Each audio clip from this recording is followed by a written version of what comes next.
Hi കൂട്ടുകാരി, പുതിയൊരു വീഡിയോയിലേക്ക് എല്ലാവർക്കും സ്വാഗതം.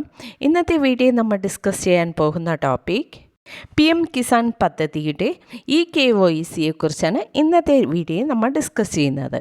ഓക്കെ, വീഡിയോ ഇഷ്ടമായാൽ മറക്കാതെ ലൈക്ക് ചെയ്യുക. കൂടാതെ നമ്മുടെ ചാനൽ ഫസ്റ്റ് ടൈം വിസിറ്റ് ചെയ്യുന്നവരാണെങ്കിൽ ചാനൽ സബ്സ്ക്രൈബ് ചെയ്ത് തൊട്ടടുത്ത് കാണുന്ന ബെൽ ബട്ടൺ പ്രസ് ചെയ്ത് ആൾ കൊടുക്കുക. ഓക്കെ, ഇനി നമുക്ക് വീഡിയോയിലേക്ക് കിടക്കാം.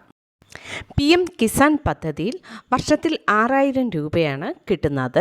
ഇത് 3 ഗഡുക്കളായാണ് കിട്ടുന്നത്. PM കിസാൻ പദ്ധതിയുടെ തുക കറക്റ്റായി നമ്മുടെ ബാങ്ക് അക്കൗണ്ടിൽ എത്തിച്ചേരുന്നതിന് നമ്മളിപ്പോൾ KYC ചെയ്യേണ്ടതാണ്. എന്നാൽ മാത്രമേ അടുത്ത ഗഡുക്കളിൽ വരുന്ന എമൗണ്ട് നമ്മുടെ ബാങ്ക് അക്കൗണ്ടിൽ കറക്റ്റായി ക്രെഡിറ്റ് ആകത്തുള്ളൂ. കേന്ദ്ര സർക്കാർ ഓരോ ഗഡു പുറത്തു വിടുന്നതിന് മുൻപായി KYC പൂർത്തിയാക്കാൻ നിർദ്ദേശിക്കാറുണ്ട്. അടുത്ത ഗഡുക്കൾ കൃത്യമായി ലഭിക്കാൻ അടിയന്തരമായി KYC പൂർത്തിയാക്കേണ്ടതാണ്. PM കിസാൻ പദ്ധതിയിൽ KYC അപ്ഡേറ്റ് ചെയ്യുന്നത് അക്ഷയ കേന്ദ്രങ്ങളിൽ, കൃഷിഭവനിൽ, അതുപോലെ ഓൺലൈനായി pmkisan.gov.in എന്ന വെബ്സൈറ്റിൽ കയറി നമുക്ക് KYC അപ്ഡേറ്റ് ചെയ്യാവുന്നതാണ്.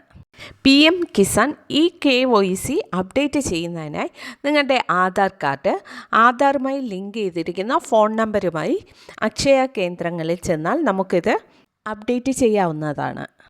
ആധാറിൽ ലിങ്ക് ചെയ്തിരിക്കുന്ന ഫോൺ നമ്പറിൽ ഒരു OTP നമ്പർ റിസീവ് ആകും. ഈ OTP നമ്പർ എൻ്റർ ചെയ്താണ് നമുക്ക് KYC അപ്ഡേറ്റ് ചെയ്യാൻ സാധിക്കുന്നത്. PM കിസാൻ സമ്മാൻ പദ്ധതി ലഭിക്കുന്നവർ തീർച്ചയായിട്ടും KYC ഇപ്പോൾ ചെയ്യേണ്ടതാണ്. ഓക്കെ ഫ്രണ്ട്, ഇന്നത്തെ വീഡിയോ നമ്മൾ ഡിസ്കസ് ചെയ്യുന്നത് PM കിസാൻ പദ്ധതിയുടെ KYCയെ കുറിച്ചാണ്. ഓക്കെ, വീഡിയോ ഇഷ്ടമായാൽ മറക്കാതെ ലൈക്ക് ചെയ്യുക, ഷെയർ ചെയ്യുക, നിങ്ങളുടെ അഭിപ്രായം കമൻറ്റ് ചെയ്യുക. Okay, thank you.